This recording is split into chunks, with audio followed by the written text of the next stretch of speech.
Hey, playa, do you believe that there's a perfect person out there for everyone? That one day you're gonna find your soulmate and the two of you are gonna live happily ever after? That you are entitled to love? I'm gonna crush that myth right after this. This is the Just Beats, you're watching the Just Beef. For those of you that are new here, my name is Josh, and every single Monday through Friday, I make videos sharing tips, ideas, and stories teaching you how to be your best self. So if you want to learn and grow, hit the subscribe button and make sure to click on the notification bell. I made a video not too long ago about why guys should stop complaining about women rejecting them. If you get stuck in that cycle where you feel like it's the woman's fault for never accepting you for who you are, then you are actually the problem, and that generated a lot of different types of comments. In the video, I made the general point that if you work hard enough, if you put yourself out there, if you talk to enough people, you may eventually find someone that you can connect with. And that generated this comment from Fukushima, who said, "Why are you perpetuating the idea that people are entitled to love? No one is deserving of love." Is that true? Well, let's talk about what it means to be deserving of love, because my interpretation of what he's trying to say is this, that no matter what you do, if you work hard enough, you don't deserve someone else. You're not owed someone else's love or care or kindness. And part of that is true, but I think a bigger part that he might be missing is this. Love takes many forms. It could be romantic love that you share with another person. It could be acceptance and kindness from someone that really cares about you and wants to see you succeed. But this is where I'm going to challenge his point, because love is not something that's generated one way. Love is something that's co-created, especially when we're talking about love in the form of a relationship. You don't just have love for someone, you build that loving relationship with them. You show it for them and they show it for you. But with any relationship, that person is never going to 100% meet all of your expectations. That's just simply the truth. Your idea of what a loving partner or a loving person in your life is going to be is not always going to fit the mold with them in that place. So what does that mean? You should just settle for less? You should just accept anyone that comes your way just so you have someone?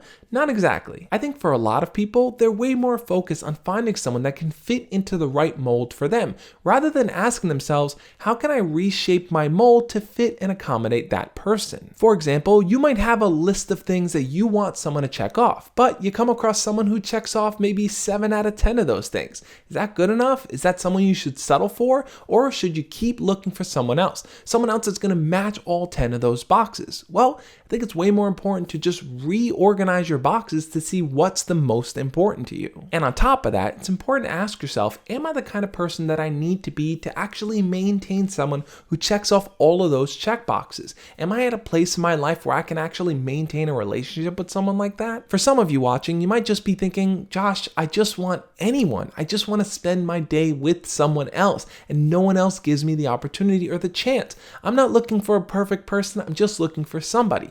I feel you, man. I get where you're coming from. But it's so important to remember that love is something that is co-created. You don't deserve love. You're not owed love. You earn love. And you earn love by really building a relationship with someone that shares your core values. Someone that you feel really understands your path and purpose in life. And the best way to find that type of person is to keep putting yourself out there. Keep talking to people. Now, I know you're dealing with a lot of rejection. You feel like that rejection is overwhelming, like it's never going to end, and like you're never going to find that person.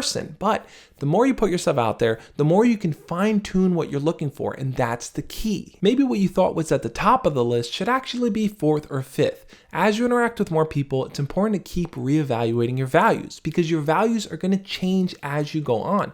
As you start to discover yourself more and see what's important to you, try to find people that align with that. Because if you come across someone that really sees the same vision as you, that might be the best partnership you could ever enter. And maybe they don't meet all of your 10 boxes, but if they strongly meet the ones that are at the top, that might be the kind of person you want to choose. I'm not saying finding someone is easy by any stretch of the imagination, but it's important for you to let go of that perfect person, that perfect partner, the one that you feel you're owed simply because you're a nice person. Now, what I want you to do is check out the video over here where I break down how to really find someone that aligns with your values. That video is going to go deeper into that topic, and I think it's going to be really helpful for you, especially if you're struggling with finding anyone that you can connect with. On that note, guys, I'll catch you tomorrow. As always, love and peace.